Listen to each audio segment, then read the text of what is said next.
The story begins with a quiet morning when a single mother named Mira stood outside an old mansion that had been empty for years and covered in fading paint and climbing vines that wrapped around the pillars like forgotten memories of another life. The mansion stood on a small hill at the edge of town, and most people avoided this place because they believed it belonged to a powerful mafia boss named Don Gotti who vanished many years ago, leaving the mansion behind with no answer or clue. Mira, however, did not believe in old stories, and she only wanted a place where her son Leo could live safely and peacefully after many difficult years. She had saved money for a long time while working long shifts at a small bakery, and when she learned that the mansion was being sold for a low price, she felt a strange pull inside her chest. It was huge, but broken, beautiful yet lonely, and something about the house made her feel that it needed someone who would bring life back into it. Leo stood beside her, staring at the enormous iron gate with wide eyes and a mix of fear and excitement on the way he had asked many times if the stories about the mafia boss were real. Mira always gave the same gentle answer: people like to talk, but that does not make every story true.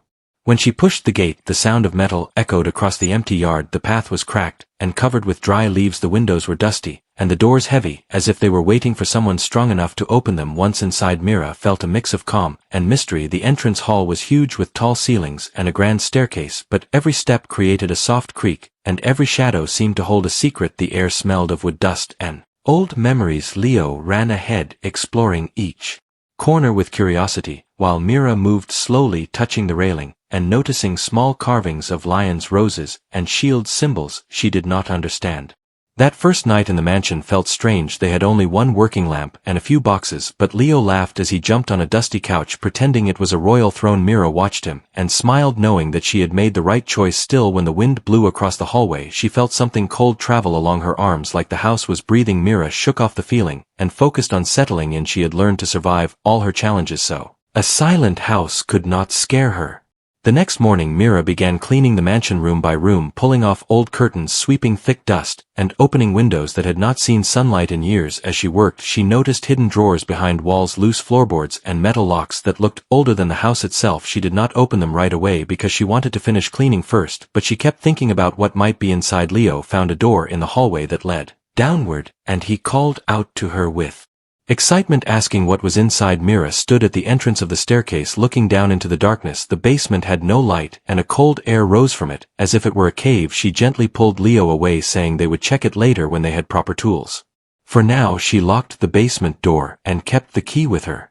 Throughout the next few days, Mira noticed small signs that made her wonder about Don Gotti's life. The kitchen drawers had hidden compartments, the library shelves had strange marks as if someone had pressed books in a certain pattern, and the mansion had thick walls that could hide anything. Maybe Don Gotti had lived a life full of secrets. Maybe he stored things underground. Maybe the stories had a little truth. After all, Mira tried to ignore these thoughts, but the mansion kept whispering to her in its own silent way. One evening, as Mira swept the hallway, she heard a soft echo from downstairs. It was not loud, but clear enough to make her stop sweeping. It sounded like something metal shifting very slowly. She told herself it was nothing, maybe wind or old pipes, but her heart did not agree. Later that night, she dreamed of footsteps moving beneath the floor, while the house stood still like a giant, listening to its own heartbeat. On the fourth day, Leo came running to her with something in his hand. It was a small silver key wrapped in dust. He said he found it under a loose tile near the staircase. Mira looked at the key and felt her breath tighten. It looked like an old vault key, heavy and carved with patterns matching the symbols she had seen on the stair railing: a lion, a rose, and a shield. She wondered if the key belonged to the basement. As daylight faded, Mira stood again in front of the basement door, holding the newly found key. Her hand trembled, not with fear, but with a strange mix of curiosity and instinct. Something inside her told her that whatever was down there was important, maybe even life-changing. She slowly unlocked the door and pushed it open, letting a cold wave of air rise from the darkness.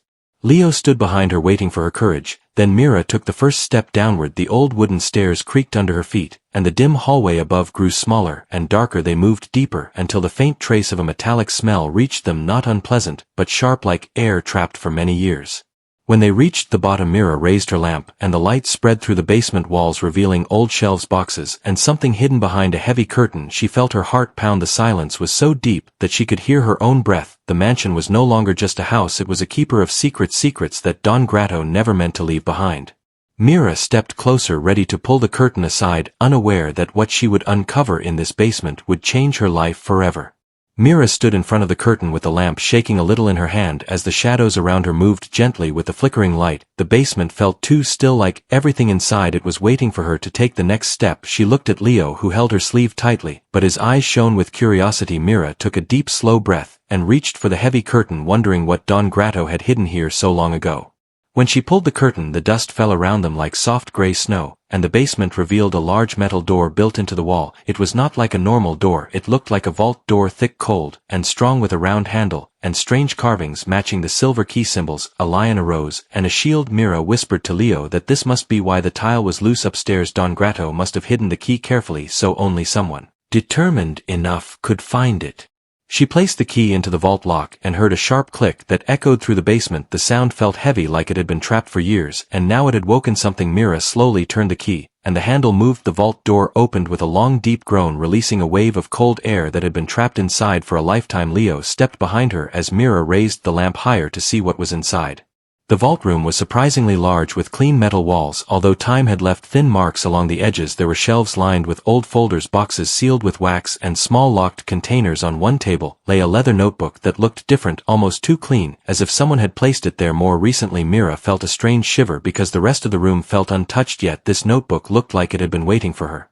She walked inside with careful steps, and Leo followed close behind. Mira opened the notebook and saw pages filled with neat handwriting, lines of thoughts and names written with care. She did not understand everything, but she saw that Don Gratto had written about his fears, his secrets, and something he called the last promise. There was a mention of a hidden plan, one that he wanted to protect. Even after leaving the mansion, Mira felt uneasy as she turned the pages because she knew that notebook was meant to stay hidden forever. Then she heard a soft echo from the far corner. It was not loud, but it was real. Mira turned with her lamp and moved toward the sound. The corner held a long box covered with a cloth. Heaviness filled her chest as she lifted the cloth and revealed a polished metal chest with engravings. That chest was locked, but it was smaller than the vault door and seemed personal, like it held something important. Leo asked if they should open it, and Mira told him they would, but slowly, because they needed to understand everything inside the vault first. As Mira explored the shelves, she found documents that described business transactions, unusual routes, hidden names, and places she had never heard of. Most pages did not make sense to her, but she could tell that they were connected to Don Gratto's life and choices. Some items looked old, while others looked newer, as if someone kept adding things even after the mansion had been abandoned. Mira wondered if Don Gratto ever truly left, or if someone had returned here without anyone knowing. She carefully placed all the documents back in their place and decided to focus on the metal chest. She brought it into the center of the vault room and placed it under the lamplight. The chest had a small slot carved in the shape of the rose symbol. She looked at the key again, noticing the tiny rose engraved on its side. Mira slid the key into the slot, and the lock clicked open gently, like it had been waiting for her touch. She lifted the lid slowly, afraid of what she might find. Inside the chest were small velvet bags, a stack of old photographs, and a wooden case wrapped in cloth. She opened the velvet bags first. Each one held jewelry pieces shining with a strange glow. They were not just valuable, they looked like they belonged to someone important, maybe even royal. Leo watched with wide eyes, unable to believe the treasure inside. Then Mira picked up the photographs. The pictures showed Don Gratto standing beside different people, some smiling, some serious, and in every picture he stood in the same mansion hallway. Mira noticed something familiar in the background, a hidden door behind him. She realized that the mansion still had more secrets she had not found. But it was the wooden case that caught her attention the most. It was small and carefully wrapped, as if it protected something delicate. Mira unwrapped the cloth and opened the case slowly. Her eyes widened. Inside was a map, but not a normal map. It showed the mansion from above, and detailed pathways drawn in red ink. Some paths led beyond the property lines into the nearby woods. One line circled the basement vault, and another pointed to a spot marked X at the far end of the garden. It felt like the map was guiding her towards something unfinished. As she studied the map, Leo asked if Don Gratto was a good man or a bad man. Mira did not know how to answer because she did not know the truth behind his life. Maybe he had made mistakes, maybe he tried to fix them, or maybe he wanted to hide things that could hurt others. The notebook mentioned a last promise, and the map looked like part of that promise. Mira told Leo that sometimes people keep secrets because they want to protect the ones they care about.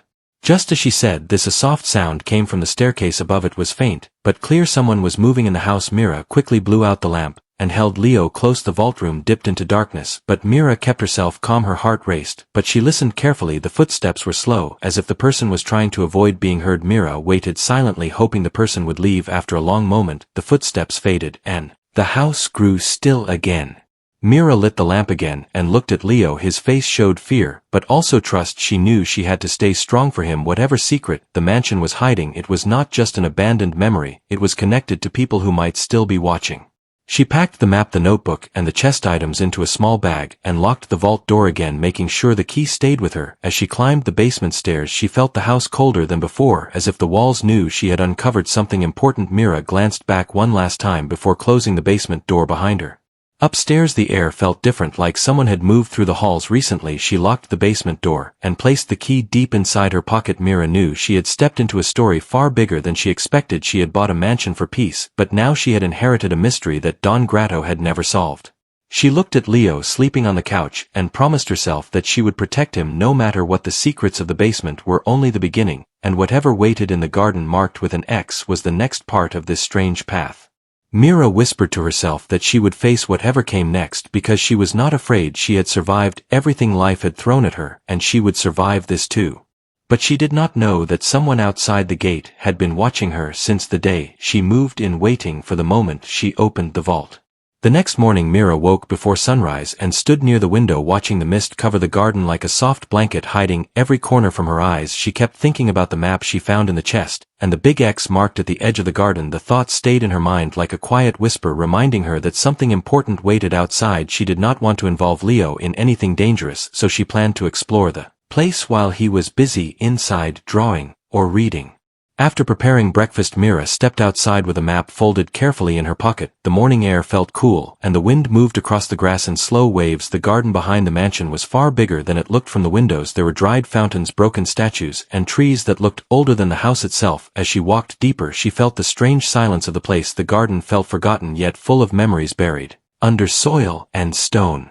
She followed the pathways shown on the map. Some were clear, while others were hidden under weeds, but she could still see their shape. Mira kept moving until she reached the far corner of the garden where tall trees stood close together, blocking the view. Beyond them lay a small patch of ground shaped exactly like the one marked on the map. The earth there looked disturbed, not by nature, but by hands. Long ago someone had dug this place, covered it again, and left without explanation. Mira knelt on the ground, touching the soil. It felt softer than the rest. She began clearing away leaves and dry branches, revealing a stone lid buried under the dirt. It had symbols carved across the surface, the same lion, rose, and shield that she had seen on the key on the vault door, and in Don Gotti's notebook. After brushing the stone, she found a small metal ring attached to it, as if meant for lifting. Mira pulled the ring, and felt the heavy lid shift with effort. A faint sound like old hinges groaning echoed from below. When the lid finally opened, Mira saw a narrow tunnel leading underground. It was dark and deep, and carried a cold air that matched the basement vault. She felt her heart beat faster. This was connected to the secrets Don Gotti left, and she had no idea what waited inside. Still, she knew she could not turn back. She needed to understand everything if she wanted to protect Leo. She took a small lamp and climbed inside the tunnel, moving slowly as she ducked under low beams and stepped on uneven stones. As she walked, the tunnel grew wider until it opened into a hidden chamber. The walls were lined with old crates and shelves filled with sealed jars, ropes, and tools. It looked like a storage place, but not an ordinary one. It looked like a safe place used for hiding items no one should find. Mira moved the lamp across the room, seeing dust float in the air like tiny silver sparks. Something shimmered in the corner, catching her attention. She walked toward it and saw a metal box smaller than the one in the basement chest. She opened it and found letters wrapped carefully in cloth. The letters were tied with a faded ribbon. Mira held the bundle gently and opened the first one. The handwriting was the same as the notebook, and she realized these were Don Gotti's private letters. They were addressed to someone named Rosa, a name she had seen mentioned once in the notebook. The letters spoke about fear, danger, and a secret he was trying to protect, not for himself but for someone he cared deeply about. Each letter felt heavy with emotion and regret. Mira placed the letters back into the box and continued searching the chamber. She found old tools, maps, and some wooden crates sealed tightly. She did not try to open them. Instead, she looked around, trying to understand the purpose of this room. It looked like a hidden safe house, maybe used to store something that required deep secrecy. But why had Don Gotti gone through so much trouble? What was he hiding, and why did he leave everything behind? As Mira turned toward the tunnel entrance, she felt a sudden shift in the air. The lamp flickered, as if touched by a breath, and Mira froze. Someone else was here. She could sense it. She held her breath, straining her ears, but heard nothing. Yet the feeling did not fade. She touched the letters again, and realized she needed to take them with her along with the metal box. Her instinct told her these letters held more answers than any document upstairs. She climbed back through the tunnel holding the box close as she pushed open the stone lid. Sunlight flooded in, making her blink. She stepped out, and quickly covered the hidden entrance again, brushing leaves over it, until it blended back into the garden. Her hands trembled slightly, but she kept moving toward the mansion. Suddenly, she noticed footprints near the trees. The soil had been disturbed, but not by her steps. They were larger footprints leading toward the mansion door, then turning away toward the front gate. Mira felt a deep chill. Someone had been watching her, and they were not hiding it anymore. She hurried inside and locked the back door, then checked on Leo, who was sitting on the floor playing with his toy cars, unaware of anything strange. Mira hugged him tightly, and he looked up at her surprised. She told him she was fine, but inside she could not shake the fear. She went upstairs to her room and placed the letters and box inside a drawer, then sat on the bed thinking about the footprints, the footsteps from the day before, and the lamp flicker in the tunnel. None of these were accidents. Someone wanted to know what she was discovering. Later that afternoon, Mira looked out the window and saw a man standing near the front gate. He wore a long coat and a hat that shadowed his eyes. He stood still as if waiting for something or someone. Mira watched him for a long moment, then closed the curtain quickly. She felt a rush of worry, but also a strange determination. If this man wanted to scare her, he would not succeed. She had survived worse, and she would survive this too. But when she returned to the window a few minutes later, the stranger was gone. The gate was empty, the road quiet, and the wind passed gently over the trees as if nothing had happened. Mira wondered if she had imagined him, but her heart knew she had not. The stranger was real, and he was connected to Don Gratto's secrets. She needed to understand what the letters meant before the stranger acted again. That evening, Mira finally had time to read more of the letters. They revealed that Don Gratto had tried to protect someone named Rosa from a threat that was growing too strong. He had used the mansion as a safe point, and hidden items in both the vault and the garden chamber. He wrote about a promise he could not break, and how he feared someone would come after him if they discovered his plan. Mira closed the letter and realized something important. Don Gratto was not only hiding valuables, he was hiding knowledge, something someone else desperately wanted, something worth searching for even years later. She locked her room and went downstairs to make sure every door and window was secure. Leo asked her why she looked worried, and she told him she was only tired, but Leo stayed close to her, not wanting to move away. Mira held his hand and promised herself she would never let danger reach him. As night settled over the mansion, Mira looked once more out the window, wondering if the stranger would return. She did not know yet that he was closer than she thought, hiding in the shadows, waiting for the moment she would uncover the final secret. Night fell slowly over the mansion, and Mira felt each passing minute stretch longer than the last, as if time itself had begun to hold its breath. She checked every window twice, and kept the lights dim, hoping that whoever watched the house would not try to come closer. Leo stayed near her side, sensing her unease, even though he did not understand the reason behind every shadow. Mira saw a possibility, and behind every silence she felt a warning. She knew the stranger was still out there, and she could not ignore the danger any longer. After putting Leo to sleep, Mira sat at the dining table with the letters spread before her. She read them again, focusing on each line carefully. Don Gratto wrote about Rosa in a way that showed he cared for her deeply. He mentioned a threat chasing them, and how he hid something that could protect her, or expose the danger depending on who found it. He wrote about the vault, the garden chamber, and one final place in the mansion, the place where his last promise rested. Mira realized she had explored almost every hidden corner except one. In the mansion library there was a tall shelf with uneven books and a strange pattern she had noticed earlier. Some books were faded, while others looked newer. She had seen small scratch marks near the edges, as if someone pressed or pulled something there. The pattern reminded her of a note from the letters saying, "The truth stands behind knowledge, and only hands that seek it will find the path." Mira took a lamp and walked quietly to the library, listening carefully for any sign of footsteps outside.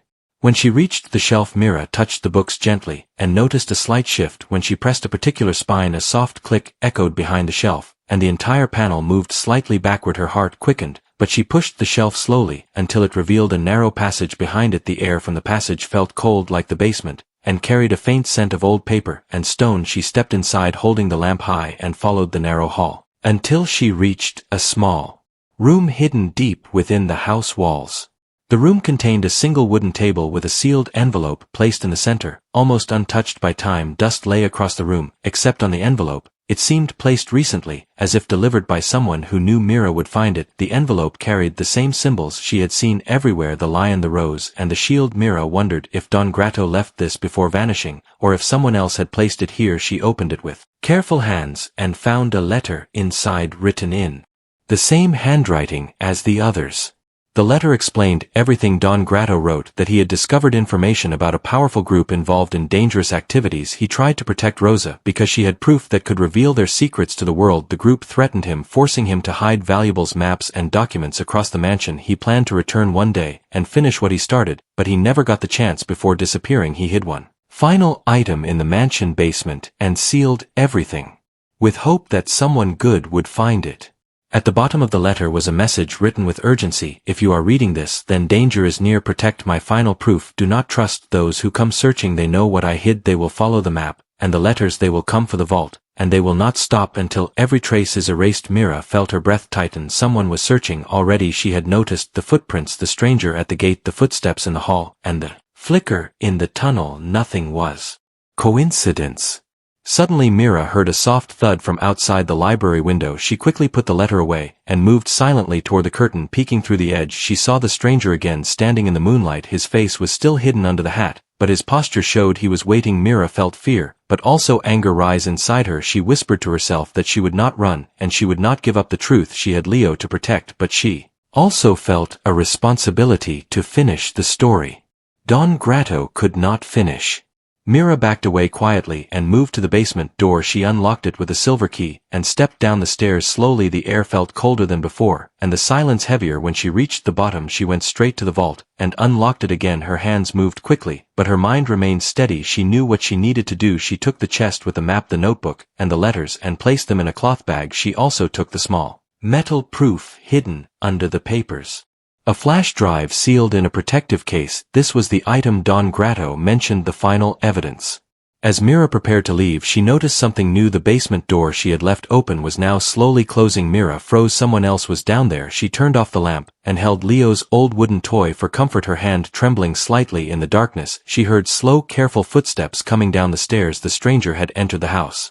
She moved silently toward the back side of the vault room where darkness was deeper and shadows hid her. She pressed herself against the cold wall and waited. The stranger reached the bottom of the stairs and paused. He seemed to scan the room, even in the dark, as if he could sense her presence. Mira held her breath, not daring to move. He took another step, then another. His shoes brushed softly against the floor, sending a shiver along her spine.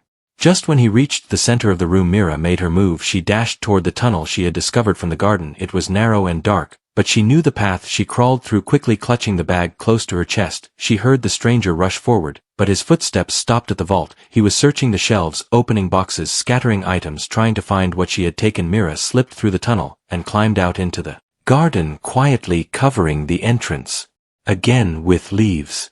The night air felt cold on her skin, but she kept running toward the forest behind the mansion. She did not know where to go, but she needed distance. She knew the stranger would soon realize the tunnel existed. She held the bag close and whispered a promise to herself that she would not let Don Gotti's truth disappear. She would take the evidence somewhere safe.